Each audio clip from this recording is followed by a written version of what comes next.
Pourquoi le Bitcoin a pris autant de valeur? J'ai partagé toute l'évolution au court terme du Bitcoin sur Discord pour ceux qui me suivent. J'ai partagé aussi quelques analyses à titre indicatif dans l'onglet communautaire. Je vous précise cela pour la simple et bonne raison que chaque étape a été validée. 1. La divergence en daily a été validée. 2. Cassure est sortie vers le haut du biseau descendant. Il y a même quelques petits renards sur le groupe, ça se demandait s'ils n'ont pas une boule de cristal concernant le Bitcoin.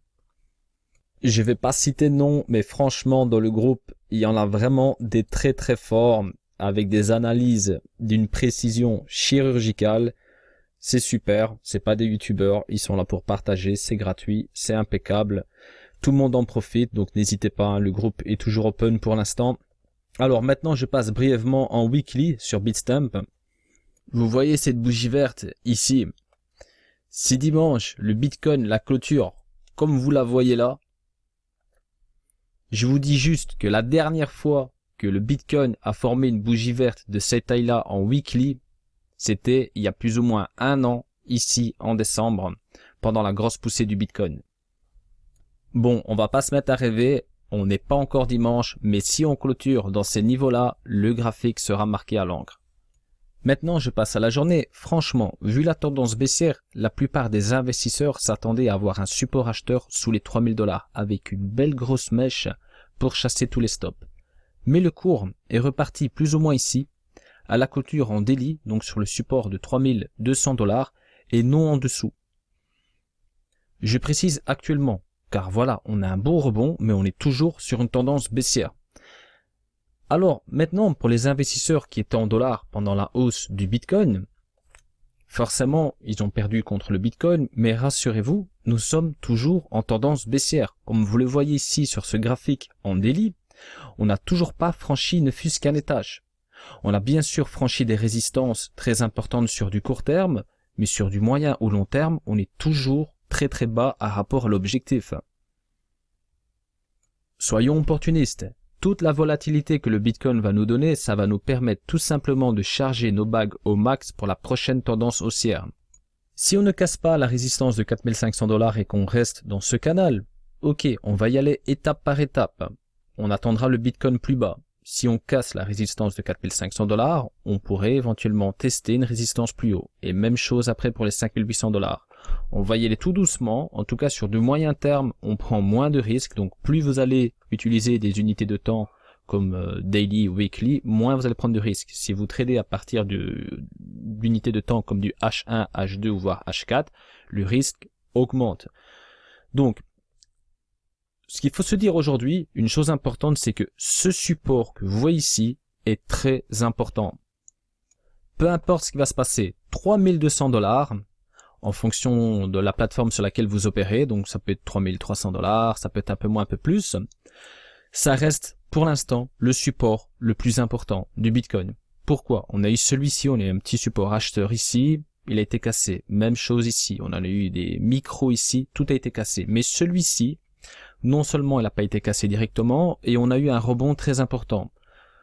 Donc, force est de constater qu'on a vraiment un gros support. Donc peu importe ce qui va se passer, qu'on continue à monter ou qu'on vienne retester les 3200 ou aller plus bas, ce sera donc un point de repère pour le Bitcoin, en tout cas pour toute l'année 2019.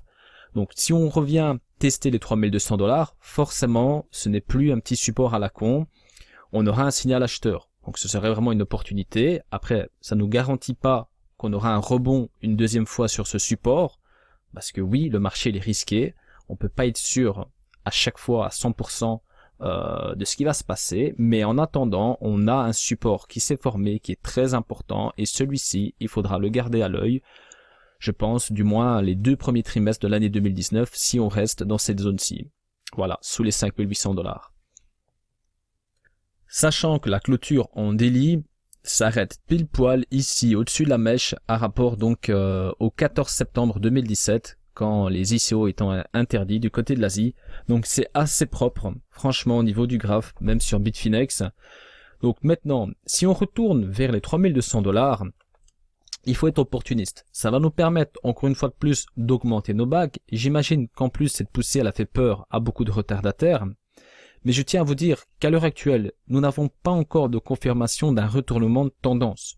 on a un beau support, on a une structure, on a un repère important, mais on n'est pas pour autant sur une tendance haussière où il faut rentrer sur tout ce qui bouge et commencer à acheter votre argent par les fenêtres. Soyez vigilants, soyez prudents. Une correction, il y en aura une. Il faut investir dans les creux et pas dans des bougies vertes en weekly. Il y a deux manières d'avoir un retournement de tendance. 1. Casser la résistance de 5800 $, et on est bien loin d'être dans cette zone-là. 2. Avoir beaucoup plus d'historique sous le support, donc avoir beaucoup plus d'historique sous le support, afin d'identifier une structure pertinente qui pourrait nous indiquer une éventuelle reprise. Pour ma part, ce n'est pas encore le cas aujourd'hui, et si c'est le cas, nous n'avons pas encore assez d'indications pour être objectifs. En H4, même chose mais avec un visuel plus clair. Vous pouvez apercevoir deux canaux. Le premier entre 3200 et 4500 $, et le deuxième entre 4500 $ et 5800 $. Nous sommes toujours dans le premier. Si le Bitcoin monte d'un étage ici quelque part, il y a de grandes chances de tester les 5800 $.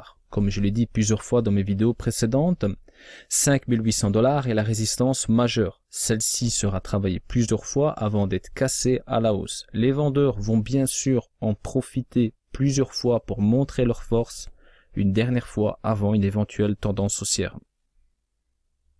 En H1, bon là attention, si vous regardez la vidéo dans 2-3 jours, on est vraiment sur du court, donc ce sera plus d'actualité, mais bon. Toujours est-il, le Bitcoin a monté d'un étage en H1, il a cassé une zone de résistance assez importante sur du court terme, du coup, en cas de correction, le Bitcoin devrait ralentir dans cette zone. Depuis le support acheteur qui s'est formé autour de 3270 $ sur Bitfinex, la structure du Bitcoin est assez propre. L'oblique que vous voyez ici a été travaillé plusieurs fois. Ensuite, cassure de celle-ci.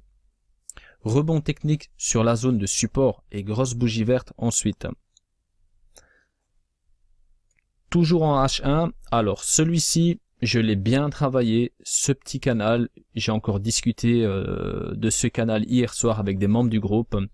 Évidemment, le Bitcoin a formé un petit canal haussier sur du court terme. Tant que nous sommes dans ce canal, le Bitcoin sera haussier sur du court. En cas de cassure de l'oblique inférieur que vous voyez ici, voici donc les différentes zones de prix donc envisageables pour un éventuel rebond.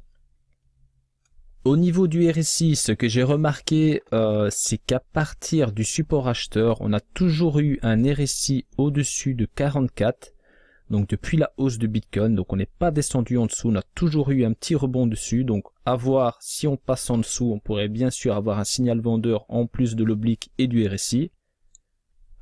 De toute évidence, ce ne sont pas des particuliers qui ont acheté à 3200 $, comme vous vous en doutez. Les institutions savaient très bien que tout le monde attendait les 3000 $, c'est la raison pour laquelle ils ont coupé court à tous les shorters.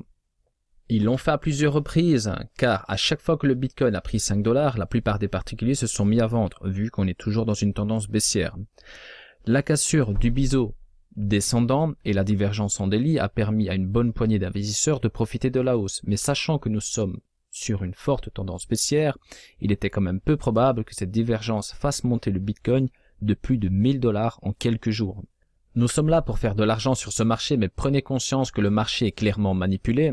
Les plateformes d'échange peuvent facilement manipuler le cours du Bitcoin, les plateformes ne sont pas régulées. N'oubliez pas les baleines qui ont acheté du Bitcoin pour 1 $, sachez aussi que les institutions sont derrière et qu'ils seront toujours gagnants comme au casino. Les plus forts d'entre nous n'auront plus besoin de regarder le graphique du Bitcoin dans quelques années. Pour cela, il y a deux méthodes. Pour la première, vous n'avez besoin que d'une compétence, la patience, que vous investissez à 2000, 3000, 4000 ou encore 5000 $. Avec un portefeuille bien équilibré et varié sur différents beaux projets, ça n'a aucune importance. D'ici quelques années, ces personnes-là n'auront plus besoin de regarder le graphique tous les jours. Cette première méthode est encore accessible à tout le monde aujourd'hui. Il faut bien sûr y croire à la blockchain et aux beaux projets. Pour ma part, c'est des centaines d'heures d'études pour en arriver là. Je comprends qu'il y a des personnes qui sont sceptiques, mais de mon côté, je suis convaincu que la blockchain ainsi que les plus beaux projets du marché vont avoir un impact favorable dans notre société. La deuxième est d'avoir un gros capital et d'être parmi les meilleurs au niveau trading pour spéculer sur du court et du coup être indépendant financièrement directement. Peu de personnes ont accès à ce chapitre. Concernant le marché, il est vivant et ça c'est positif. Je vous dis à très bientôt. Je vous souhaite à toutes et à tous un bon week-end. Restez prudents sur le marché.